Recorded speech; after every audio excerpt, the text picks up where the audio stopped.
तो बच्चों कैसे हैं आप लोग? मैं राहुल झा और हम आज स्टार्ट करने वाले हैं मोशन इन स्ट्रेट लाइन।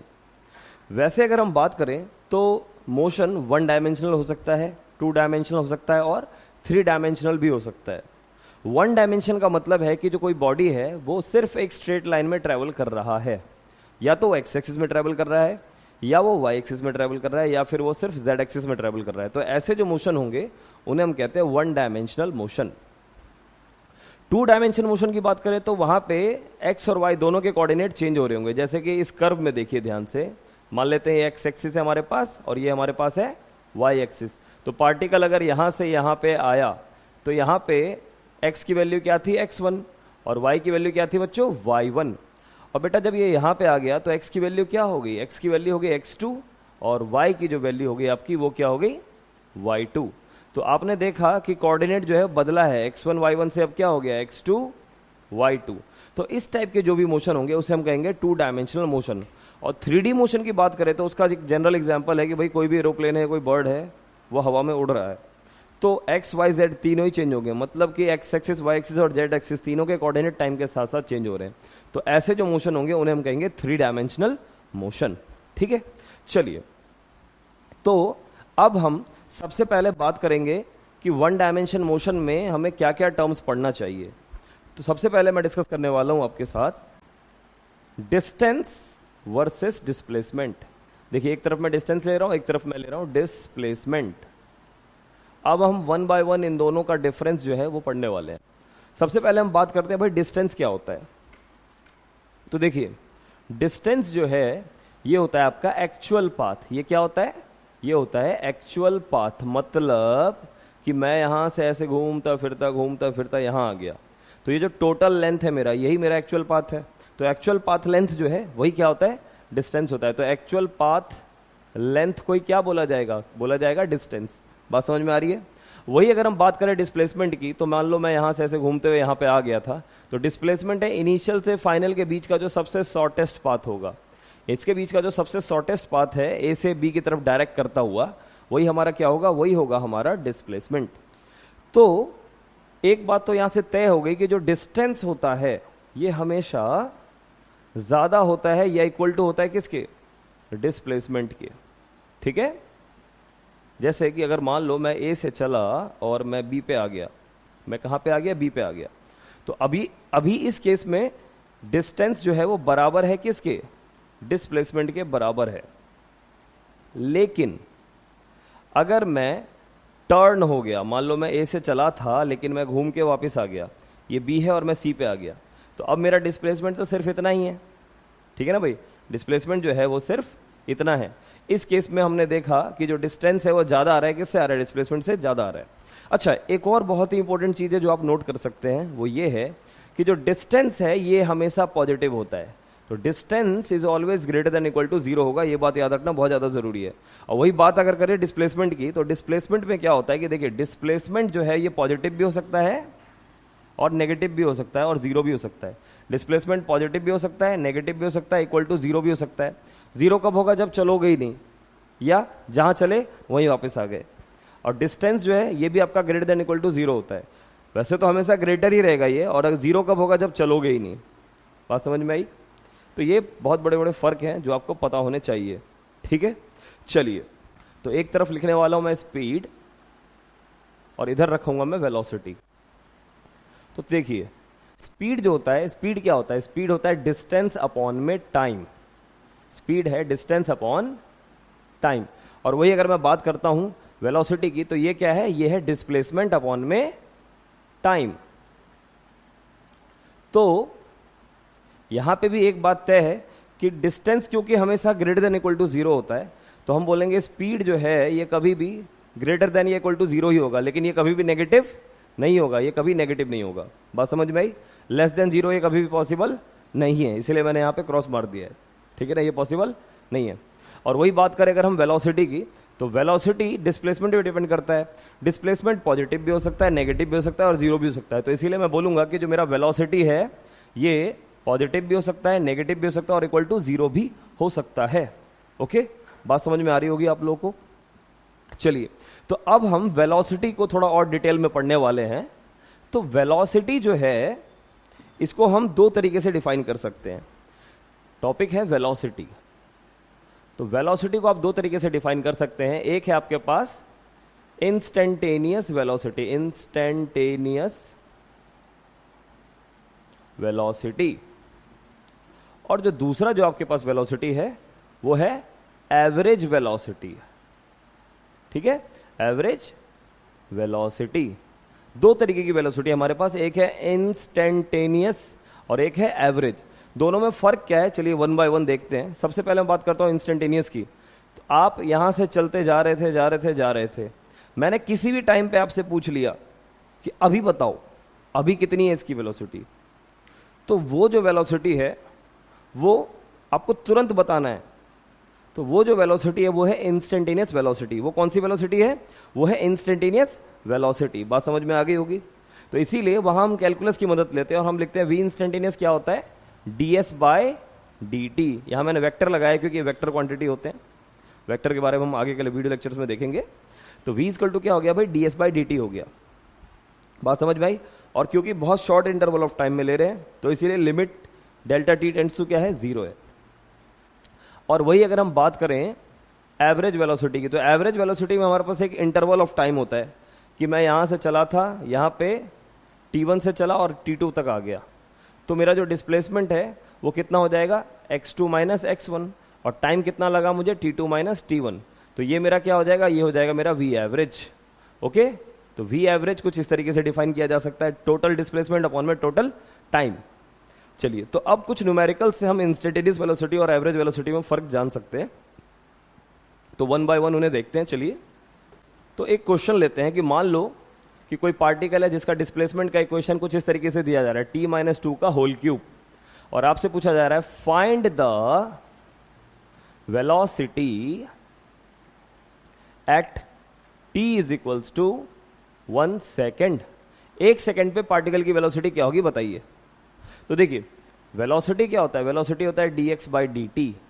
तो जब आप इसको डिफरेंशिएट करेंगे यानी कि d बाई dt ऑफ क्या लिखने वाले हैं, t माइनस 2 का होल क्यूब, तो यहां से डिफरेंशिएट करके मेरे पास वेलोसिटी की इक्वेशन आने वाली है। अच्छा, एक बात और है, अगर आपको इसका डिफरेंशिएशन करना नहीं आता तो प्लीज आप मेरी डिफरेंशिएशन वाली वीडियो को जाके जरूर देखें। वहां मैंने ये रूल बताया कि कैसे हम इन फंक्शंस को डिफरेंशिएट कर सकते हैं।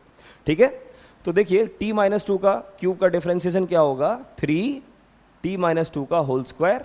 ठीक है ना। अब यहां पे कितने टाइम पे बोला गया था, 1 सेकेंड पे, तो 1 सेकेंड पे कितना हो जाएगा, तो 1 सेकेंड पे आपके पास जो वैल्यू आएगी वेलोसिटी की वो आएगी 3 1 माइनस 2 का स्क्वायर। ठीक है, तो यहां पे कितना आ गया भाई, 3 और 1 का स्क्वायर 1 होता है, तो 3 इंटू 1 कितना आ गया, 3 मीटर पर सेकेंड। कितना आ गया देखो, 3 और यहाँ 1 माइनस 2 यानी कि माइनस 1, माइनस 1 का स्क्वायर क्या होता है भाई, 1 होता है, तो 3 1 जा 3 यानी कि 3 मीटर पर सेकेंड आपके पास क्या है, वेलोसिटी आ गई। बात समझ में आया। ओके, अब मैं इसी क्वेश्चन में अगर आपसे मैं ऐड कर लेता हूं एक क्वेश्चन कि एवरेज वेलोसिटी बताना है 1 सेकंड से 3 सेकंड के बीच में। ठीक है, अगला क्वेश्चन है average velocity between t is equal to 1 second to t is equal to 3 second. 1 second से 3 सेकेंड के बीच में एवरेज वेलोसिटी कितना होगा ये बताइए। तो यहां पे आप क्या करेंगे, आपको पता है ना कि जो v एवरेज होता है वो क्या होता है भाई, v एवरेज होता है x2 माइनस x1 अपॉन में t2 माइनस t1, मतलब टोटल डिस्प्लेसमेंट अपॉन में टोटल टाइम। यहां पे आपको टोटल डिस्प्लेसमेंट अपॉन में टोटल टाइम निकालना है। ठीक है, तो चलिए, x2 का मतलब क्या है, displacement eight final time. Final time कितना है, 3 सेकेंड, तो 3 सेकेंड पे कितना डिस्प्लेसमेंट हो जाएगा, 3 सेकेंड पे x3 कितना आएगा आपके पास, ये आ जाएगा आपके पास 3 माइनस 2 का क्यूब, दैट इज 1 का क्यूब कितना हो गया 1, तो ये आ गया 1। और इनिशियल टाइम क्या है आपके पास, x1 इनिशियल टाइम जो हमारे पास वो है 1 सेकेंड, तो 1 सेकेंड पे निकालिए, तो 1 सेकेंड पे कितना हो जाएगा 1 माइनस 2 का होल क्यूब। ठीक है, तो ये कितना आ रहा है, 1 माइनस 2 कितना होता है भाई, -1, -1 का क्यूब भी क्या आएगा, 1 आएगा, तो ये वैल्यू कितनी आ गई 1 माइनस 1, और टाइम लगा 3 माइनस 1 यानी कि 2, ये आ गया 0 मीटर पर सेकेंड। बात समझ में आई। तो एवरेज वेलोसिटी यहाँ पे क्या आ रहा है आपके पास, एवरेज वेलोसिटी यहाँ पे जो आ रहा है वो आ रहा है 0 मीटर पर सेकेंड आ रहा है, जैसा कि आप लोगों ने देखा।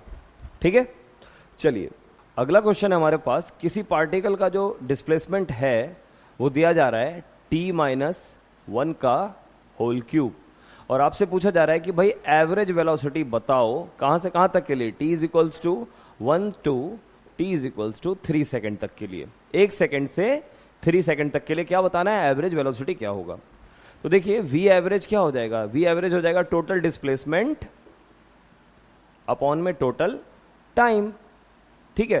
तो यानी कि v एवरेज आ गया हमारे पास x2 का मतलब 3 सेकेंड पे कितना होगा डिस्प्लेसमेंट। तो देखिए x2 यहां पे मैं निकाल लेता हूं, x2 कितना हो जाएगा 3 माइनस 1 का होल क्यूब, यानी 2 का क्यूब कितना आ गया 8 आ गया, ठीक है। और इसी तरीके से आप फाइंड आउट कर लो x1 यानी कि इसका मतलब 1 सेकेंड पे कितना होगा, तो x1 का मतलब हो गया 1 माइनस 1 का होल क्यूब, और ये क्या आ रहा है, ये आ रहा है आपके पास 0, ठीक है। तो देखिए यहां पे x2 माइनस x1 क्या आ गया आपके पास, भाई x2 है आपके पास 8 और x1 है आपके पास 0, तो ये आ गया 8, और नीचे क्या है t2 माइनस t1, तो 3 में से एक गया कितना बचेगा 2, तो 8/2 यानी कि 4 मीटर पर सेकेंड क्या है हमारे पास एवरेज वेलोसिटी है, ठीक है। चलिए अगला एक और क्वेश्चन है हमारे पास यहाँ पे कि किसी पार्टिकल का जो डिस्प्लेसमेंट है वो दिया जा रहा है 3t² माइनस का 3t, ओके। इस तरीके से किसी पार्टिकल का क्या दिया जा रहा है, डिस्प्लेसमेंट दिया जा रहा है, और आपसे पूछा जा रहा है कि फाइंड द टाइम व्हेन पहला particle crosses the origin, particle origin को क्रॉस कर रहा है, और दूसरा क्या है हमारे पास कि पार्टिकल रेस्ट पे आ गया, पार्टिकल कम्स टू द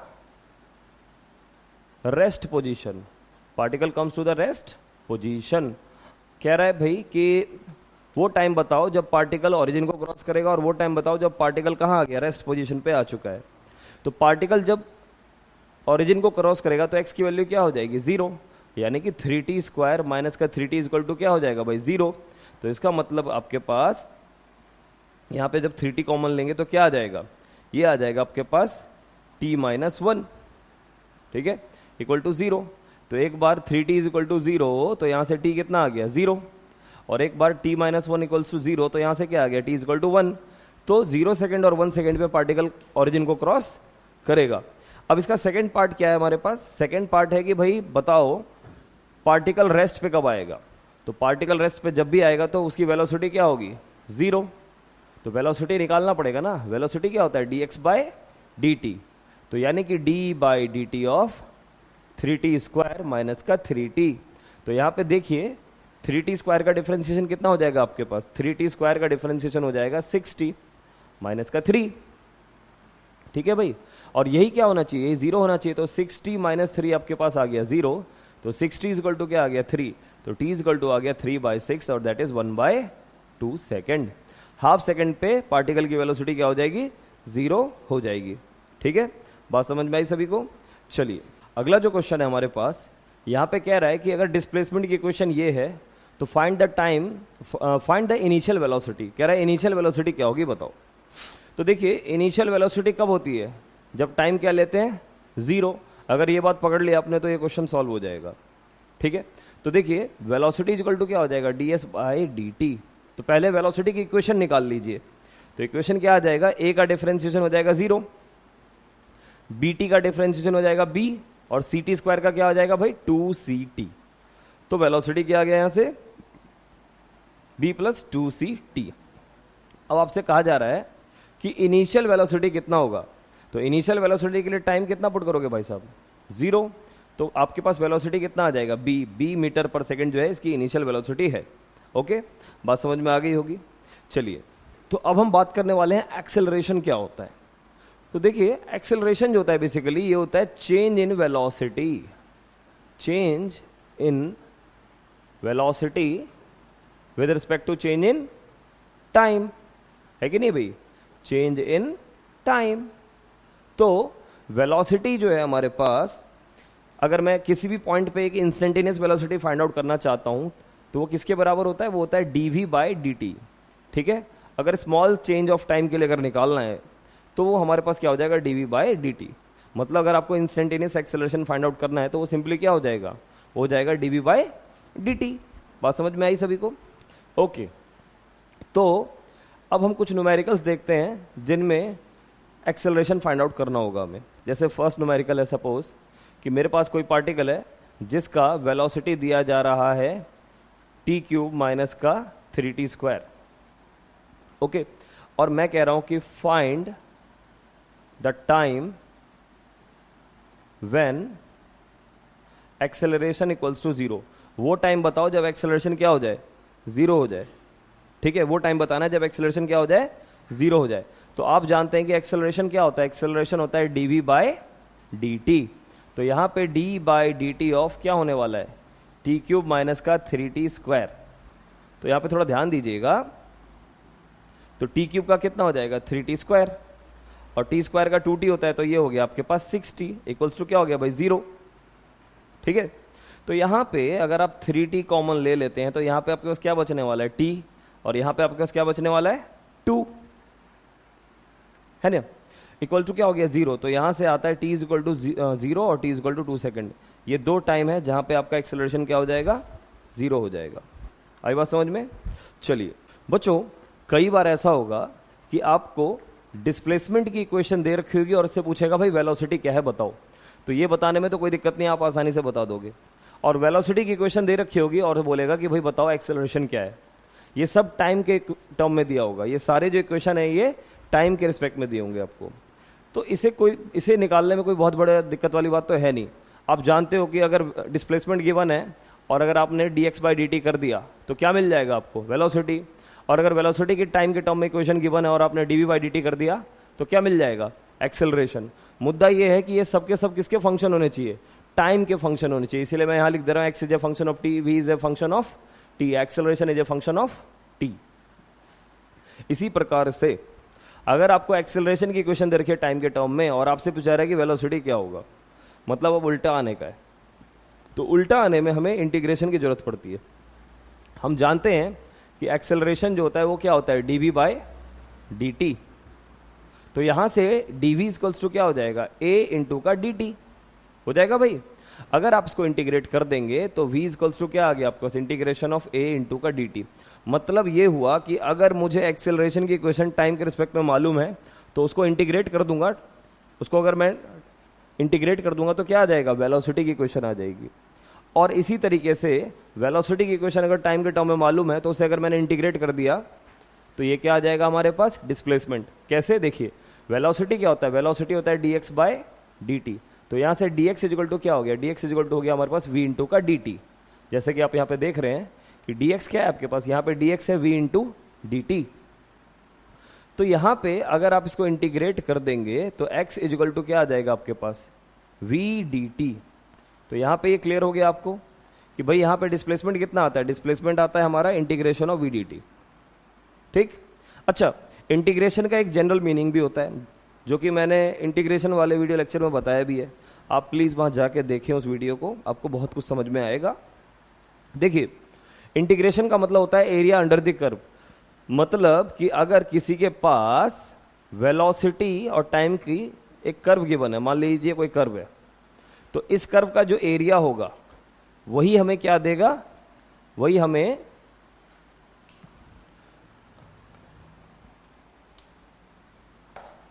कोई नहीं चलने दो, इसी में कर लेते हैं। देखिए, अगर velocity is equal to a dt है तो इसका मतलब यह है कि अगर एक्सेलरेशन वर्सेस टाइम का मुझे ग्राफ गिवन है, मान लीजिए कर्व गिवन है मुझे, तो इसका जो एरिया अंडर द कर्व होगा वही मुझे क्या दे देगा, वही मुझे दे देगा वेलोसिटी। तो आज से याद रखना है, area under acceleration time curve क्या दे देगा आपको, गिव्स वेलोसिटी। ओके, और इसी प्रकार से अगर वेलोसिटी और टाइम का ग्राफ है मेरे पास गिवन, ये देखिए वेलोसिटी और ये टाइम है, तो इसका जो एरिया अंडर द कर्व होगा वो क्या देगा मुझे, डिस्प्लेसमेंट देगा। वो मुझे क्या देगा, डिस्प्लेसमेंट देगा। बात समझ में आई? अगर आप इसे चाहें तो आप इसे समझ सकते हैं कि देखिए एक छोटा सा टाइम इंटरवल लीजिए यहाँ पे, मैं आपको थोड़ा अच्छे से समझाने की कोशिश करता हूँ। यहाँ पे देखिए ऐसा है कि मान लीजिए मेरे पास ये कोई ग्राफ है और एक छोटा सा टाइम इंटरवल लीजिए dt, ठीक है ना, एक छोटा सा टाइम इंटरवल ले लो dt, और उस dt टाइम इंटरवल के लिए एक्सेलरेशन की वैल्यू मान लेते हैं a। क्या मान लिया मैंने? a मान लिया। तो अगर मैं इसे नियरली एक रेक्टेंगल मान लूं तो इस रेक्टेंगल का जो एरिया होगा वो क्या होगा? इसका एरिया होगा लेंथ इनटू विड्थ। लेंथ है a और विड्थ क्या है मेरे पास? विड्थ है dt। लेंथ है a और विड्थ क्या है मेरे पास? विड्थ है dt। तो देखिए यहां पे थोड़ा ध्यान देने की जरूरत है आपको। अगर मैं ऐसे ऐसे सारे एरियाज जोड़ता चला जाऊं, मान लेते हैं ये छोटा सा स्ट्रिप है तो इसका एरिया डीए ले लिया मैंने थोड़ी देर के लिए, क्योंकि स्ट्रिप छोटा है तो एरिया को क्या मान लो? डीए मान लो, छोटा सा एरिया।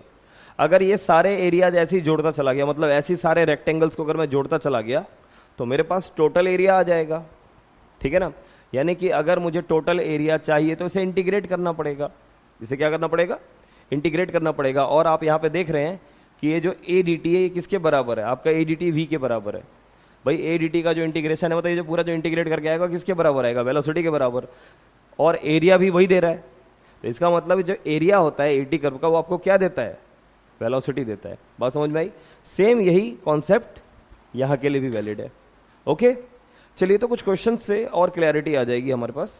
तो देखिए क्वेश्चन कह रहा है हमारे पास कि the acceleration of A particle varies linearly with time. Acceleration of A particle varies linearly with time as bt.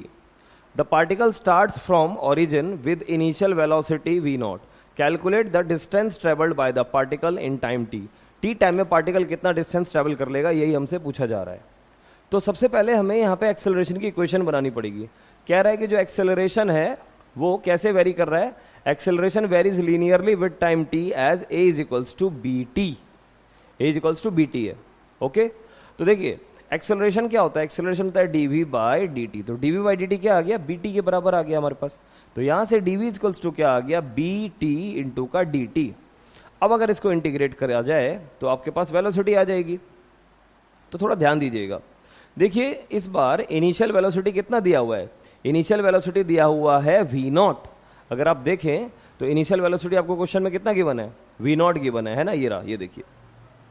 तो इस बार जब टाइम 0 होगा उस पर वेलोसिटी कितना होगा? v not. और जब टाइम t होगा तो वेलोसिटी हो जाएगा v। तो dv का इंटीग्रेशन क्या होता है? v। dv का इंटीग्रेशन क्या होता है? v। कहां से कहां तक इंटीग्रेट करना है? v नॉट से लेके करना है v तक। और इसी तरीके से आपके पास b को बाहर कर लीजिए, तो t dt का इंटीग्रेशन करना है 0 से लेके t तक। तो यहाँ पे क्या मामला बनता है? यहाँ पे अगर मैं देखो, आप यहाँ पे ध्यान से देखो, तो ये वैल्यूज जब मैं लिमिट पुट करूंगा तो ये हो जाएगा v माइनस का v नॉट। तो v माइनस v नॉट, और यहाँ पे क्या आ जाएगा? b t dt का इंटीग्रेशन क्या होगा? t square by 2। कहां से कहां तक करना है? 0 से लेके t तक करना है। तो v माइनस का v नॉट इक्वल टू क्या आ गया? b t square by 2। तो यहां से वेलोसिटी की इक्वेशन आ गई v नॉट प्लस का बी टी स्क्वायर बाय 2। तो ये तो अभी वेलोसिटी की इक्वेशन आई है। अभी चाहिए आपको distance travelled by particle in time t, यानी कि डिस्टेंस की इक्वेशन चाहिए। तो वेलोसिटी क्या होता है? वेलोसिटी होता है dx बाई dt। तो dx बाई dt हमारा किसके बराबर है? v नॉट प्लस का बी टी स्क्वायर बाई 2। तो यहां से dx इजिकल टू क्या आ गया? dx इजिकल टू आ गया v नॉट प्लस का b t square by 2 into का dt। अब आप इसको पूरे को क्या करने वाले हैं? इंटीग्रेट करने वाले हैं। तो इस पूरे को इंटीग्रेट करके हमारे पास क्या रिजल्ट आने वाला है वो मैं यहाँ पे लिख रहा हूँ। देखिए मैं यहाँ पे इसको लिखने वाला हूँ। तो dx का इंटीग्रेशन हमारे पास क्या होगा? dx का इंटीग्रेशन हो जाएगा x is equals to v naught d t. V naught d t का जो इंटीग्रेशन होने वाला है वो होने वाला है v naught t plus b t square by 2। अब इसका इंटीग्रेशन करना है तो क्या आ जाएगा? देखिए b बाई 2 हो गया बाहर, और t स्क्वायर का होता है t की पावर 3 बाय 3। तो ये वैल्यू क्या बनती है आपके पास? ये बनता है x is equals to v naught t plus b t cube by 6। तो यही हमारी डिस्प्लेसमेंट की इक्वेशन आ चुकी है। ठीक है, चलिए क्वेश्चन कह रहा है कि if acceleration of particle at any time t is given by a is equal to 2t plus 5, calculate the velocity after 5 second if it starts from rest. मतलब इनिशियल वेलोसिटी क्या दिया गया है? 0, और एक्सेलरेशन की इक्वेशन है 2t plus 5। और आपसे कह रहा है कि 5 सेकंड में कितनी हो जाएगी उसकी वेलोसिटी, 5 सेकंड में उसकी वेलोसिटी कितनी हो जानी है। तो चलिए देखिए, बहुत सिंपल सी बात है, एक्सेलरेशन को लिख सकते हैं dv/dt। तो dv/dt क्या हो जाएगा भाई, 2t + 5। तो यहां से dv = क्या हो जाएगा, 2t + 5, और पूरे का यहां पे क्या आ गया आपके पास, dt। अगर आप इसे इंटीग्रेट कर दें तो इनिशियल वेलोसिटी है 0, फाइनल मान लिया मैंने v, और टाइम मैंने ले लिया इनिशियल 0 और फाइनल टाइम ले लिया मैंने t। तो यहां पे अगर हम देखें ध्यान से तो मेरे पास जो जनरल इक्वेशन आएगी, dv का इंटीग्रेशन क्या होगा भाई, v होगा, 0 से लेके v तक। और यहां पे इसको इंटीग्रेट करिए 2t + 5 को, तो ये कितना आना चाहिए, देखिए भाई 2t का जो इंटीग्रेशन होगा वो क्या हो जाएगा, 2t²/2, और इसको भी 0 से लेके कहां तक लेके जाना है, t तक लेके जाना है, प्लस 5dt। तो 5dt का होगा 5t, इसको कहां तक लेके जाना है, 0 से लेके t तक लेके जाना है। तो v = क्या आ गया, 2 से 2 काट दो, t² + 5t, यही आना चाहिए। ठीक है, अब सुनिए, आपसे 5 सेकंड पे बोला गया था कि भाई 5 सेकंड पे बताओ कितनी हो जाएगी उसकी वेलोसिटी। तो पुट कर दीजिए वेलोसिटी, 5 का स्क्वायर + 5 × t की जगह पुट करने वाले हम 5। तो यहाँ पे क्या बन गया भाई, 25 + 25 दैट इज 50। तो 50 मीटर पर सेकेंड हो जाएगी उसकी स्पीड। ठीक है, तो v = क्या आ गया, t² + 5t, 5 यहाँ पे 5 पुट कर दीजिए, 5 का स्क्वायर, और यहाँ पे 5 × 5 वैल्यू आ गई। ठीक है, ओके। चलिए बच्चों, अब हम इसके ग्राफिकल एनालिसिस को देखने वाले हैं। देखिए, अगर आपके पास कोई पार्टिकल है जो कि रेस्ट पे है, यानी कि पार्टिकल किस पे है, रेस्ट पोजीशन। तो रेस्ट पोजीशन पे अगर आपका पार्टिकल है तो उसका सबसे पहले जो पोजीशन टाइम ग्राफ होगा कैसा होगा, मान लीजिए डिस्प्लेसमेंट और ये टाइम है, तो टाइम बढ़ता चला जाएगा, और टाइम जो है बढ़ता चला जाएगा, लेकिन पार्टिकल की पोजीशन में कोई बदलाव नहीं आएगा। तो इसका मतलब है कि पोजीशन टाइम ग्राफ कुछ ऐसा होने वाला है इसका। ठीक है, और ये सिचुएशन तो तब है कि मान लो अगर ये कोई ओरिजिन है, ये मेरे पास ओरिजिन है, और पार्टिकल टाइम t = 0 पे ओरिजिन पे था और रह गया ओरिजिन पे ही। अब टाइम बढ़ते चला गया, लेकिन पार्टिकल कहाँ रह गया, पार्टिकल ओरिजिन पे ही रह गया। बात समझ में आती है। और एक और ग्राफ पॉसिबल हो सकता था यहाँ पे डिस्प्लेसमेंट टाइम का। देखिए, ये डिस्प्लेसमेंट होता और यहाँ पे क्या होता, टाइम, ये कुछ ऐसा होता। इसका मतलब है कि पार्टिकल जो है वो इनिशियली जब टाइम 0 था तो पार्टिकल ऑलरेडी कुछ ना कुछ डिस्टेंस कवर कर चुका था, ऑलरेडी कुछ ना कुछ डिस्प्लेसमेंट कवर कर चुका था, और यहाँ पे आके रुक गया था। तो अब यहाँ से मोशन अगर स्टार्ट करोगे, तो यहाँ से अगर आपने एनालिसिस स्टार्ट किया तो देखो टाइम बढ़ता चला जाएगा, लेकिन पार्टिकल की पोजीशन में कोई बदलाव नहीं आएगा। तो इसीलिए टाइम बढ़ता गया, लेकिन पार्टिकल की पोजीशन में कोई भी बदलाव नहीं आया। ठीक है, और ये वैल्यू कितनी हो जाएगी, ये वैल्यू हो जाएगी s। ओरिजिन से इस पॉइंट की दूरी s है, तो ये मैंने s मान लिया। ओके, तो टाइम बढ़ता गया, टाइम किसी के लिए रुकता नहीं है भाई, टाइम बढ़ता चला गया, लेकिन पार्टिकल का जो ये पोजीशन है फिक्स है, ये चेंज नहीं होगा। तो ऐसे ग्राफ्स होते हैं रेस्ट पोजीशन के लिए। ठीक है, चलिए अब हम बात करने वाले हैं कि यूनिफॉर्म वेलोसिटी में कैसे ग्राफ होते होंगे। तो अगला जो हमारे पास ग्राफ होने वाला है वो होने वाला है भाई यूनिफॉर्म वेलोसिटी का ग्राफ। यूनिफॉर्म वेलोसिटी का ग्राफ कैसा होता है, इसमें वेलोसिटी जो होता है वो होता है कांस्टेंट। वेलोसिटी क्या होता है, कांस्टेंट होता है। इसका मतलब ये हुआ कि अगर ये वेलोसिटी है और ये टाइम है तो वेलोसिटी फिक्स है, वेलोसिटी में कोई बदलाव नहीं आने वाला, वेलोसिटी में कोई बदलाव आने वाला ही नहीं है, जैसा है वैसा ही रहेगा।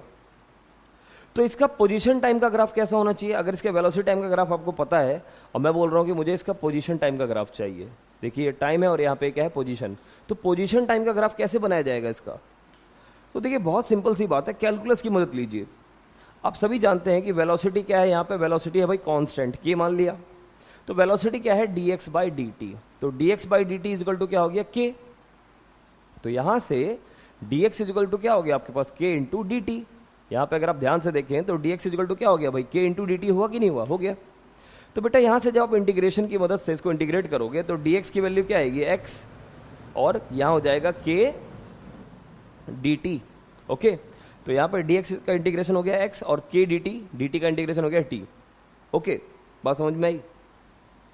तो यहाँ पे हमने देखा कि हमारा जो डिस्प्लेसमेंट है वो टी की पावर 1 पे प्रोपोर्शनल है।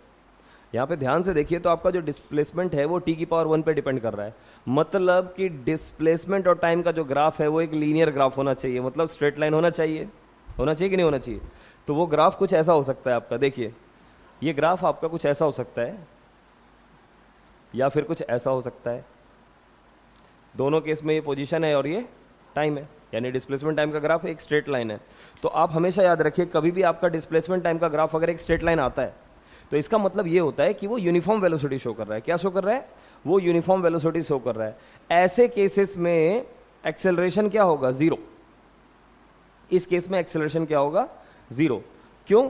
क्योंकि अगर वेलोसिटी कांस्टेंट है और एक्सेलरेशन क्या होता है? एक्सेलरेशन होता है dv बाई dt।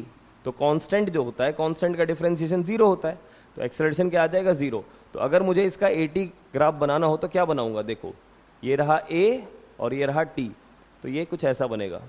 मतलब टाइम बढ़ाते जाइए लेकिन वैल्यू जीरो की जीरो ही बनी रहेगी। ठीक है, तो ये जो कुछ एनालिसिस थे, ग्राफिकल एनालिसिस, ये किसके लिए थे? यूनिफॉर्म वेलोसिटी के लिए थे। अब मैं यूनिफॉर्म एक्सेलरेशन के एनालिसिस कराने वाला हूं जो कि कुछ ज्यादा इंपॉर्टेंट है हमारे लिए। तो अब हम बात करने वाले हैं यूनिफॉर्म एक्सेलरेशन के ग्राफ्स की। देखिए यहां पे एक्सेलरेशन क्या है? हमारे पास कांस्टेंट है। तो एक्सेलरेशन क्या होता है? dv by dt। तो यहां पे यानी कि dv बाई dt क्या है? कांस्टेंट है। तो यहां से dv इक्वल्स टू हो गया k dt, और अगर आप इसे इंटीग्रेट कर दे तो v इक्वल टू क्या हो गया? kt। इसका मतलब आपका वेलोसिटी जो है t की पावर 1 पे डिपेंड कर रहा है। तो एक बात तो तय हो गई कि इसका एक्सेलरेशन वर्सेस टाइम का ग्राफ तो कुछ ऐसा बनने वाला है।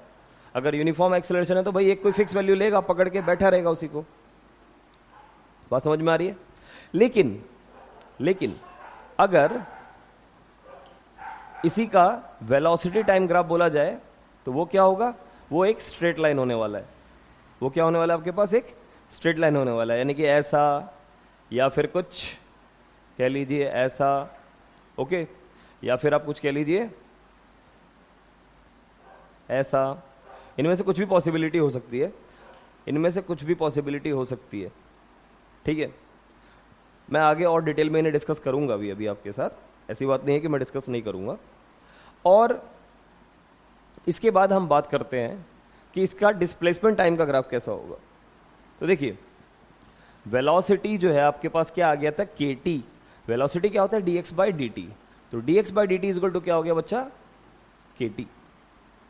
तो यहां से dx इक्वल टू आ गया kt dt, और अगर आप इसको इंटीग्रेट कर देते हैं तो x इक्वल टू क्या आ गया? k t square by 2। मतलब आपका जो x है वो प्रोपोर्शनल टू t स्क्वायर है, यानी पैराबोलिक कर्व बनने वाला है। कैसा बनने वाला है? पैराबोलिक, यानी कि कुछ ऐसा बन सकता है। मान लीजिए x है और ये t है, तो ग्राफ कुछ ऐसा हो सकता है। ठीक है ना? ऐसा ना हुआ तो कुछ ऐसा हो सकता है। समझ रहे हैं? और भी पॉसिबिलिटीज हैं, मैं वन बाय वन सभी को डिस्कस करूंगा। ठीक है, लेकिन बेसिक आइडिया क्या है? बेसिक आइडिया ये है कि अगर एक्सेलरेशन कांस्टेंट है तो उसका वेलोसिटी टाइम ग्राफ एक स्ट्रेट लाइन बनेगा और उसका डिस्प्लेसमेंट टाइम ग्राफ क्या बनेगा? एक पैराबोलिक कर्व बनेगा। मेन मुद्दा ये है। अब मैं यूनिफॉर्म एक्सेलरेशन के सारे केसेस को डिस्कस करूंगा। ओके, तो यूनिफॉर्म एक्सेलरेशन को थोड़ा और ज्यादा फोकस करने की जरूरत है। मैं वन बाय वन इसके सारे केस डिस्कस करने वाला हूं आपसे। देखिए सबसे पहला केस क्या है मेरे पास? सपोज कि यहां पे एक्सेलरेशन है पॉजिटिव, एक्सेलरेशन है पॉजिटिव, है कांस्टेंट, लेकिन है क्या? पॉजिटिव है। ठीक है, पॉजिटिव एक्सेलरेशन है और वेलोसिटी है इंक्रीजिंग। वेलोसिटी कैसा है? वेलोसिटी है इंक्रीजिंग, लेकिन कैसे डायरेक्शन में? पॉजिटिव डायरेक्शन में। वेलोसिटी इंक्रीजिंग है लेकिन वो पॉजिटिव डायरेक्शन में इंक्रीजिंग है। ठीक है, तो सबसे पहले बात आता है कि भाई वेलोसिटी टाइम ग्राफ क्या होगा इसका। तो इसका वेलोसिटी टाइम ग्राफ बहुत सिंपल होने वाला है। या तो इसका ग्राफ ऐसा होगा या फिर इसका ग्राफ कैसा होने वाला है? कुछ ऐसा होने वाला है, लेकिन रहेगा इन्हीं दोनों में से कोई एक, क्योंकि एक्सेलरेशन को क्या रखना है? एक्सेलरेशन को पॉजिटिव रखना है। तो एक्सेलरेशन पॉजिटिव तभी होता है जब फाइनल वेलोसिटी हमेशा ज्यादा है आपके इनिशियल वेलोसिटी से, और ग्राफ लीनियर होगा, ये तो हम बता ही चुके हैं। ओके, तो यहां पे मेन मुद्दा ये है कि भाई हमारा जो वैल्यू है वो क्या आना चाहिए? फाइनल वेलोसिटी का वैल्यू ज़्यादा आना चाहिए। और वैसे भी देखिए, आपको पता है वेलोसिटी टाइम, एक्सेलरेशन क्या होता है भाई, वेलोसिटी अपॉन में टाइम होता है। ओके, तो एक्सेलरेशन जो है हमारा वो क्या है, वेलोसिटी अपॉन में टाइम है। और यहाँ पे थोड़ा ध्यान दीजिएगा, आप अगर यहाँ पे थोड़ा ध्यान देंगे तो एक्सेलरेशन पॉजिटिव है तो स्लोप जो है वो भी क्या होना चाहिए, पॉजिटिव, क्योंकि v बाई टी हमारा यहाँ पे टेन थीटा के बराबर भी होगा। अगर मैं यहाँ से टेन थीटा फाइंड आउट करूँ तो टेन थीटा इक्वल टू क्या होगा मेरा, v बाई टी। और v बाई टी ही मेरा यहाँ पे क्या है, v बाई टी ही मेरा यहाँ पे एक्सेलरेशन भी है। तो अगर स्लोप पॉजिटिव है तो एक्सेलरेशन भी क्या होगा भाई, एक्सेलरेशन भी तब पॉजिटिव ही रहेगा। तो यहाँ पे थोड़ा ध्यान देना, देखो सुनो, आपका थीटा जो है 90 से छोटा है, फर्स्ट क्वाड्रेंट का वैल्यू है, तो 1090 से छोटा होगा जब भी तो पॉजिटिव होगा। अरे 90 से छोटा होगा तो पॉजिटिव ही रहता है ना, फर्स्ट क्वाड्रेंट में पॉजिटिव ही रहता है, 90 पे तो इनफाइनाइट हो जाता है। खैर, तो मैं ये कह रहा हूँ कि फर्स्ट क्वाड्रेंट की वैल्यू होगी तो पॉजिटिव होगी, तो आपका स्लोप जो है वो पॉजिटिव आ रहा है, और स्लोप ही एक्सेलरेशन है, तो एक्सेलरेशन भी क्या आना चाहिए, पॉजिटिव आना चाहिए। तो यानी ये ग्राफ सही है। यहाँ पे भी वही सीन है कि ये जो एंगल है, ये एंगल आपका जो है 90 से छोटा है, तो इसका भी स्लोप क्या आएगा, पॉजिटिव ही आएगा। Tan theta is greater than 0, यानी एक्सेलरेशन इज ग्रेटर देन 0। तो बात समझ में आई सभी को, ठीक है। चलिए, तो मैं अब इसके बाद इस सिचुएशन में पोजीशन टाइम ग्राफ कैसा होगा उसको डिस्कस करने वाला हूं, यानी कि डिस्प्लेसमेंट टाइम ग्राफ। तो ये रहा डिस्प्लेसमेंट और ये रहा टाइम। अब मैं देखने वाला हूं कि ये वाला ग्राफ मेरा कैसा बनेगा। तो देखिए, क्योंकि वेलोसिटी हमेशा बढ़ता चला जा रहा है, वेलोसिटी क्या होता चला जा रहा है, वेलोसिटी हमेशा ही बढ़ता ही चला जा रहा है। थोड़ा ध्यान देने की जरूरत है कि जो वेलोसिटी है वो कंटिन्यूसली बढ़ता चला जा रहा है। तो अगर वेलोसिटी बढ़ेगा, और वेलोसिटी क्या होता है, वेलोसिटी होता है ds बाय dt, जो कि क्या होता है टेन थीटा के बराबर होगा। होगा कि नहीं होगा भाई, डिफरेंशिएशन का मतलब ही होता है टेन थीटा। और अगर आपको डिफरेंशिएशन करना नहीं आता तो आप प्लीज मेरी डिफरेंशिएशन वाली वीडियो लेक्चर को जाके जरूर देखें, ये मैं आपसे बार बार कह रहा हूँ, ठीक है। तो देखो यहाँ से v इक्वल टू क्या आ गया, ds बाई dt, जो कि हमारा टेन थीटा के बराबर होगा।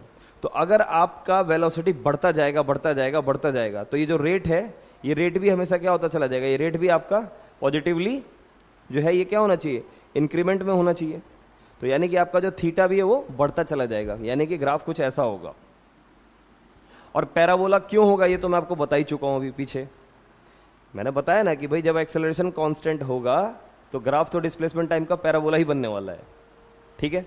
तो बनेगा पैराबोलिक ही। तो यहां पे देखिए ध्यान से, अगर कोई भी दो पॉइंट चुन लिया आपने, एक पॉइंट चुना आपने ए और एक पॉइंट चुना आपने बी, तो यहां पे अगर आप देखो ध्यान से तो इसका जो एंगल है वो थीटा 1 है, और इस पॉइंट का जो एंगल है वो क्या है, वो है आपके पास थीटा 2। तो यहां पे हमें साफ साफ दिख रहा है कि भाई जो थीटा 2 है वो बड़ा है थीटा 1 से। तो बेटा टेन थीटा 2 भी क्या हो जाएगा, बड़ा हो जाएगा टेन थीटा 1 से, यानी कि v2 बड़ा हो जाएगा किससे, v1 से बड़ा हो जाएगा। बात समझ में आई, v2 जो है वो बड़ा हो जाएगा v1 से। तो यानी कि इस केस में आपका डिस्प्लेसमेंट टाइम का ग्राफ कुछ ऐसा बनने वाला है, ठीक है। चलिए अगला जो केस है हमारे पास, इसमें क्या है, इसमें वेलोसिटी इज डिक्रीजिंग है, वेलोसिटी इज डिक्रीजिंग, ठीक है, वेलोसिटी घट रहा है लेकिन बट पॉजिटिव है, but in positive direction, positive direction.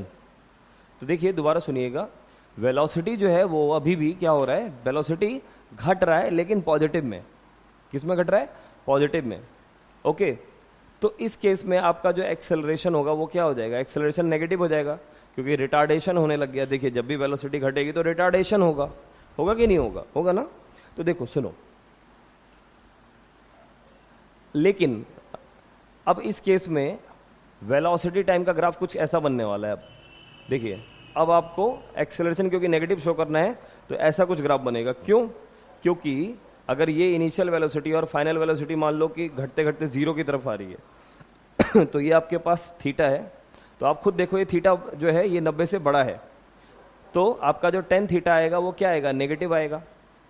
तो यानी एक्सेलरेशन क्या आएगा, एक्सेलरेशन जो है आपका वो नेगेटिव आएगा। भाई स्लोप नेगेटिव है और स्लोप ही तो देता है एक्सेलरेशन, तो यानी कि एक्सेलरेशन भी क्या हो जाएगा, नेगेटिव हो जाएगा। तो बात समझ में आ गई होगी आप लोगों को, ठीक है। चलिए, तो इसका डिस्प्लेसमेंट टाइम ग्राफ क्या होगा वो हम देखने वाले हैं। तो मान लेते हैं ये हमारे पास डिस्प्लेसमेंट है और ये है टाइम। अच्छा, एजम्पशन ये है कि पार्टिकल ने अभी भी नेगेटिव की तरफ नहीं आया, मतलब कि पार्टिकल जो है वो अभी पॉजिटिव साइड में ही बना हुआ है। ओरिजिन अगर ये ओरिजिन है तो ओरिजिन के इधर ही है पार्टिकल अभी भी, ठीक है। ओरिजिन को क्रॉस करके वो नेगेटिव में नहीं गया है। ओके, बात समझ में आ रही है? पार्टिकल ने नेगेटिव को क्रॉस नहीं किया, यानी ओरिजिन से पहले ही है। तो देखो इस केस में डिस्प्लेसमेंट टाइम का ग्राफ कैसा होना चाहिए? आपको कंटिन्यूअसली स्पीड को क्या करना है, यानी वेलोसिटी को क्या करना है, आप घटाना है। तो इनिशियली जो भी वैल्यू थी वो सबसे ज़्यादा थी और उसको घटाते चले जाना है। तो क्या होगा, इसके लिए ग्राफ को कैसा बनाना चाहिए हमें? इसके लिए हमें ग्राफ कुछ ऐसा बनाना पड़ेगा। देखिए कुछ इस तरीके का ग्राफ बनाना पड़ेगा। इसमें आप देखिए ध्यान से, तो इसमें आप ये देखेंगे कि मान लीजिए यहां पे एंगल बन रहा है θ1 और यहां पे एक और टेंजेंट ड्रॉ करिए। तो ये जो एंगल है, यहां पे आ जाइए, एक काम करिए, आप देखिए इस एंगल को देखिए, यहां पे लगभग कर्व क्या हो गया, फ्लैट हो गया।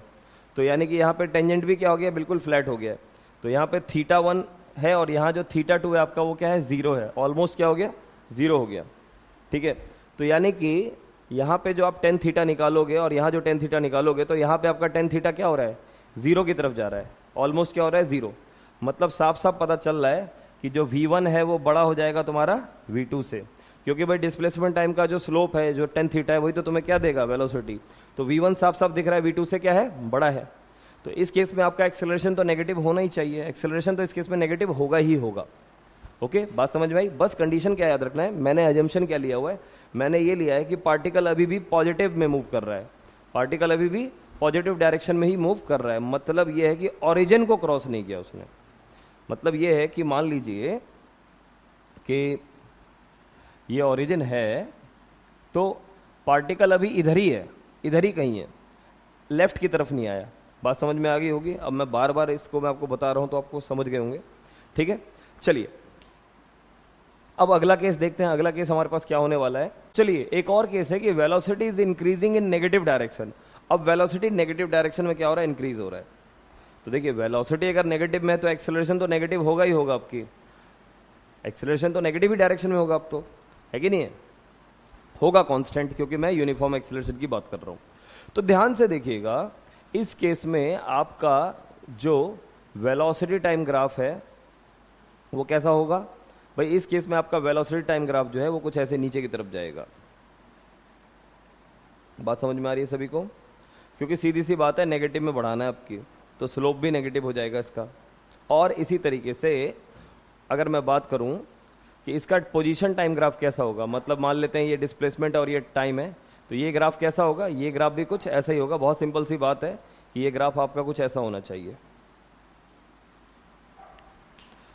मतलब जो सबसे पहला वाला केस था, देखो ट्रिक क्या है, सबसे पहला वाला जो केस था उसमें क्या था, पॉजिटिव डायरेक्शन में वेलोसिटी बढ़ रही थी, तो उसका जो डिस्प्लेसमेंट टाइम का ग्राफ था वो कुछ ऐसा था,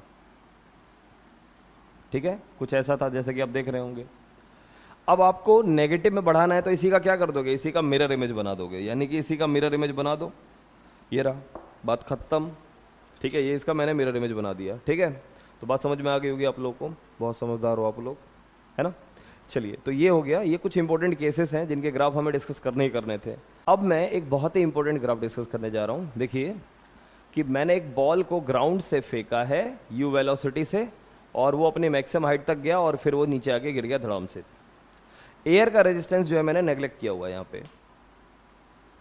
तो क्वेश्चन ये है कि इसका वेलोसिटी टाइम ग्राफ क्या होगा, इसका स्पीड टाइम ग्राफ क्या होगा।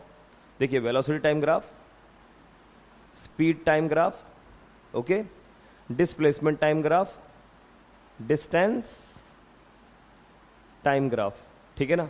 ये सारे ग्राफ बनाने हैं हमें इसके, और एक्सेलरेशन टाइम ग्राफ, ये सारे ग्राफ बनाने हैं, ठीक है। तो वन बाय वन हम सारे ग्राफ बनाएंगे। सबसे पहले मैं बात करने वाला हूं वेलोसिटी टाइम ग्राफ की। वेलोसिटी टाइम ग्राफ, देखिए जब बॉल को आपने ऊपर फेंका होगा, जी तो हमेशा नीचे लग रहा है, खैर चाहे बॉल ऊपर जाए चाहे बॉल नीचे आए, जी तो नीचे लग रहा है, क्योंकि अर्थ तो उसको नीचे खींच रहा है हमेशा। अब सुनिए, ध्यान से सुनिएगा। तो जब आपने बॉल को फेंका तो क्या होगा मैंने इनिशियली किसी वेलोसिटी से फेंका, वो घटते घटते घटते घटते घटते घटते फाइनली क्या हो जाएगी, जीरो। फाइनली क्या हो जाएगी, वो जीरो हो जाएगी। तो इसका मतलब है कि जो वेलोसिटी है वो घट रहा है। वेलोसिटी क्या हो रहा है? घट रहा है। तो यानी ये क्या केस बन गया? ये केस बन गया body is moving in positive direction with decreasing velocity. ठीक है, तो इसका ग्राफ कुछ ऐसा होने वाला है। ठीक है, अब इसके बाद क्या होगा देखो, सुनो ध्यान से।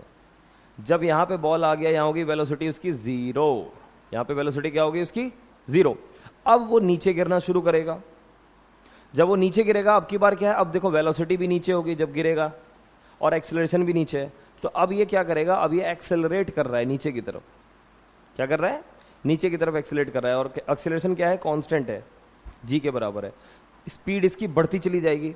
जब भी याद रखिएगा, जब भी एक्सेलरेशन और वेलोसिटी दोनों सेम डायरेक्शन में होंगे, जब भी एक्सेलरेशन और वेलोसिटी दोनों सेम डायरेक्शन में होगी, तो बॉडी की वेलोसिटी बढ़ेगी ही बढ़ेगी। ठीक है, एक छोटी सी एनालिसिस है, इसे याद रखिए आप। दोनों सेम डायरेक्शन में बॉडी की वेलोसिटी बढ़ेगी और सबसे ज्यादा वेलोसिटी से जाके जमीन पे वो टकराएगी। लेकिन ये वेलोसिटी बढ़ रहा है नेगेटिव में, तो यहीं से आगे की तरफ ग्राफ को आप क्या कर दो? एक्सटेंड कर दो। बात समझ में आ गई होगी सभी को? ठीक है भाई, ग्राफ स्ट्रेट लाइन ही बनने वाला है क्योंकि एक्सेलरेशन कांस्टेंट है जो कि जी के बराबर है, माइनस जी के बराबर है। अब इसका displacement time, speed time graph क्या होगा? देखिए, एक तरफ रख दिया मैंने स्पीड और एक तरफ ले लिया मैंने टाइम। तो इसका स्पीड टाइम ग्राफ क्या बनेगा? देखिए, ये बात जानना बहुत जरूरी है। मैंने आपको पहले भी स्टार्टिंग में बताया ही है अभी वीडियो में कि स्पीड कभी नेगेटिव नहीं होता। तो फिर क्या करेंगे? तो कुछ नहीं करना है, बहुत सिंपल सी बात है। देखो, ये जो नेगेटिव वाला पार्ट है ना, इसका मिरर इमेज ऊपर की तरफ बना दो। तो इसका मिरर इमेज ऊपर बना दिया मैंने, ये बन गया, ये आ गया मेरा स्पीड टाइम का ग्राफ। अब मैं बात करने वाला हूं कि इसका डिस्प्लेसमेंट टाइम का ग्राफ कैसा होगा? ST curve. बहुत सिंपल है, जब मैंने बॉल को ऊपर फेंका तो उसकी वेलोसिटी घटती गई, पॉजिटिव डायरेक्शन में उसकी वेलोसिटी घटती गई और हाईएस्ट पॉइंट पे आके जीरो हो गया। तो यानी कि ये देखिए, यहां पे कर्व को फ्लैट कर दीजिए। इसका मतलब क्या हुआ? इसका मतलब है कि यहाँ हाईएस्ट पॉइंट जो भी होगा, उस पॉइंट पे आने के बाद कर्व क्या हो गया? फ्लैट हो गया। फ्लैट कर्व होने का मतलब क्या है कि यहाँ पे आने के बाद वेलोसिटी हो गई जीरो। यहाँ पे अगर आप टेंजेंट ड्रॉ करोगे तो देखोगे फ्लैट बनेगा। तो फ्लैट बनने का मतलब क्या है कि 10 क्या हो गया? जीरो, है ना भाई? 10 जीरो हो गया ना। और उसके बाद क्या होगा? उसके बाद ये नीचे गिरने लगेगा। जो नीचे जब ये गिरेगा, तो नीचे गिरेगा तो क्या होगा भाई? वेलोसिटी नेगेटिव डायरेक्शन में क्या होने लगेगी? बढ़ने लगेगी। तो जब जमीन पर टकराएगा तो सबसे ज्यादा वेलोसिटी से टकराएगा। तो इसीलिए आगे का कर्व कुछ ऐसा होने वाला है। अब मुद्दा यह है कि इसका डिस्टेंस टाइम का कर्व क्या होगा? ये तो था पोजीशन टाइम, डिस्टेंस और टाइम। तो देखो बेटा, एक बात याद रखना हमेशा कि डिस्टेंस कभी भी टाइम के साथ साथ घटता नहीं है। डिस्टेंस जो है वो कभी भी टाइम के साथ घटता नहीं है। और यहां पे क्या हो रहा है? यहां पे डिस्प्लेसमेंट घट रहा है। तो हमें क्या करना पड़ेगा? इतना पार्ट तो हम बनाएंगे, बाकी के पार्ट का मिरर इमेज चाहिए। इतने पार्ट का क्या करना पड़ेगा? Mirror image. तो इसका मिरर इमेज बना दीजिए ऊपर की तरफ। ठीक है, तो ये टेक्निक है। इस टेक्निक से आप स्पीड टाइम और डिस्टेंस टाइम का ग्राफ बना सकते हैं। और अगर बात करें एक्सेलरेशन की, तो एक्सेलरेशन तो बहुत आसान है समझना। वो तो सिर्फ और सिर्फ क्या रहेगा? माइनस जी के ही बराबर रहेगा, और वो तो सीधा सीधा रहेगा। अगर आप एक्सेलरेशन वर्सेस टाइम का ग्राफ बनाएंगे यहाँ पे, तो वो तो सिंपली क्या होने वाला है भाई? माइनस ऑफ जी के बराबर होने वाला है। और जी की वैल्यू क्या होती है? 9.8 मीटर पर सेकंड स्क्वायर। ठीक है, चलिए।